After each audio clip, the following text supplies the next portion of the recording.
Hi hello ಎಲ್ಲರಿಗೂ ನಮಸ್ಕಾರ. Welcome and welcome back to my YouTube channel. ಇದು ಬಂದು ಡೇಟ್ 12 ಹೇಳಬೇಕು 13 ಹೇಳಬೇಕು ಗೊತ್ತಾಗ್ತಿಲ್ಲ. ಏನಕ್ಕಂದರೆ 12, 13 ನಾನು ಇದು ಮಾಡೋಕ್ಕೆ ವೀಡಿಯೋಸ್ ಮಾಡೋಕ್ಕೆ ಆಗಲಿಲ್ಲ ನಾನು. ಆದ್ದರಿಂದ ನಾನು ಏನು ಹೇಳಬೇಕು ಅಂತಲೂ ಗೊತ್ತಾಗ್ತಿಲ್ಲ. ಆದರೆ ಯಾವುದೇ ಕೆಲಸ ನಿಲ್ಲಿಸ್ಬಾರ್ದು, ಮುಂದೆ ಸಾಗಬೇಕು ಅಂತ ಡಿಸೈಡ್ ಆಗಿಬಿಟ್ಟಿದ್ದೀನಿ ನಾನು. 2 ದಿವಸ ತಾನೇ ಸ್ಕಿಪ್ ಆಗಿರೋದು, ಪರವಾಗಿಲ್ಲ. ನಾನು 2 ದಿವಸನೇ ಇನ್ನೂ 2 ದಿವಸ ಎಕ್ಸ್ಟ್ರಾ ತೊಗೊಂಡು ನಾನು ವೀಡಿಯೋ ಮಾಡಬೇಕು ಅಂದ್ಕೊಂಡಿದ್ದೀನಿ ನಾನು. ಅಂದರೆ ಏನು 12, 13 ಮಿಸ್ ಆಗಿತ್ತು. ಇನ್ನು ಕಮ್ಮಿಂಗ್ ಡೇನೇ ನಾನು 12, 13 ಕನ್ಸಿಡರ್ ಮಾಡಿ ವೀಡಿಯೋನ ಕಂಟಿನ್ಯೂ ಮಾಡಬೇಕು ಅಂದ್ಕೊಂಡಿದ್ದೀನಿ. ಇದು ನಾನು ತೊಗೊಂಡಿರೋ ಸರಿನೋ ತಪ್ಪೋ ಅಂತ ನೀವು ಕಮೆಂಟ್ ಮಾಡಿ, ನೀವು ಹೇಳಿ.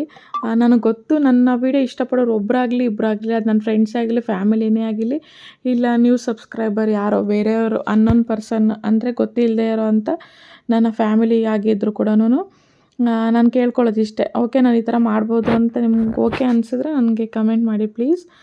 ಮತ್ತು ಏನಪ್ಪ ಅಂತಂದರೆ, ನಾನು ಡೇ 12 ನೆಕ್ಸ್ಟ್ ಇದನ್ನ ಕಂಟಿನ್ಯೂ ಮಾಡ್ತಾ ಇರೋದ್ರಿಂದ ನಾನು ಇದಕ್ಕೆ welcome back to my day 12 ಅಂತಲೇ ನಾನು ಹೇಳೋಕ್ಕೆ ಇಷ್ಟಪಡ್ತಾ ಇದ್ದೀನಿ.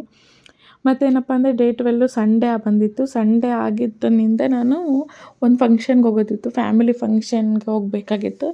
ಸರಿ ಡಿಸೈಡ್ ಆಗಿತ್ತು ಹೋಗೋಣ ಅಂದ್ಬಿಟ್ಟು, ನಾನು ನಮ್ಮ ಮನೆಯವ್ರು ಹೋಗೋಣ ಅಂದ್ಬಿಟ್ಟು.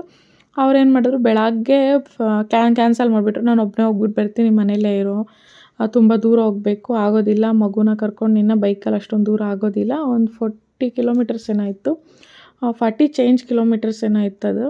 ನೀನು ಬೇಡ, ನೀನು ಹೋಗ್ಬಿಟ್ಟು ಮಾರ್ಕೆಟ್ಗೆ ಹೋಗ್ಬಿಟ್ಟು ಸ್ವಲ್ಪ ರೇಷನ್ ತರೋದಿತ್ತು ಮನೆಗೆ, ನೀನು ರೇಷನ್ ತಗೋಬಾ, ನಾನು ನನ್ನ ಫ್ರೆಂಡ್ ಹೋಗ್ಬಿಟ್ಟು ಬರ್ತೀವಿ ಅಂತ.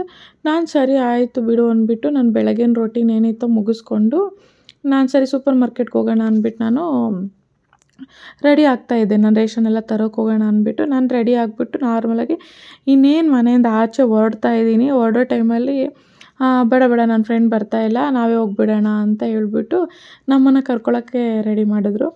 ನೋಡಿದ್ರೆ ನಾನು ನಾರ್ಮಲ್ ಸೂಪರ್ ಮಾರ್ಕೆಟ್ಗೆ ಹೋಗೋದಕ್ಕೆ ರೆಡಿ ಆಗಿದ್ದೆ.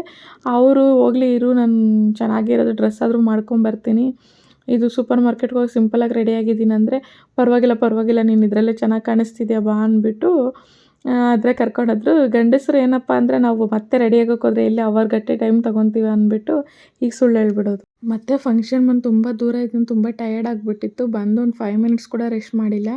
ಹಾಗೆ ಸೂಪರ್ ಮಾರ್ಕೆಟ್ಗೆ ಹೋಗಿ ಸ್ವಲ್ಪ ಗ್ರಾಸರಿ ತರೋದಿತ್ತು, ತೊಗೊಂಡು ಬಂದೆ.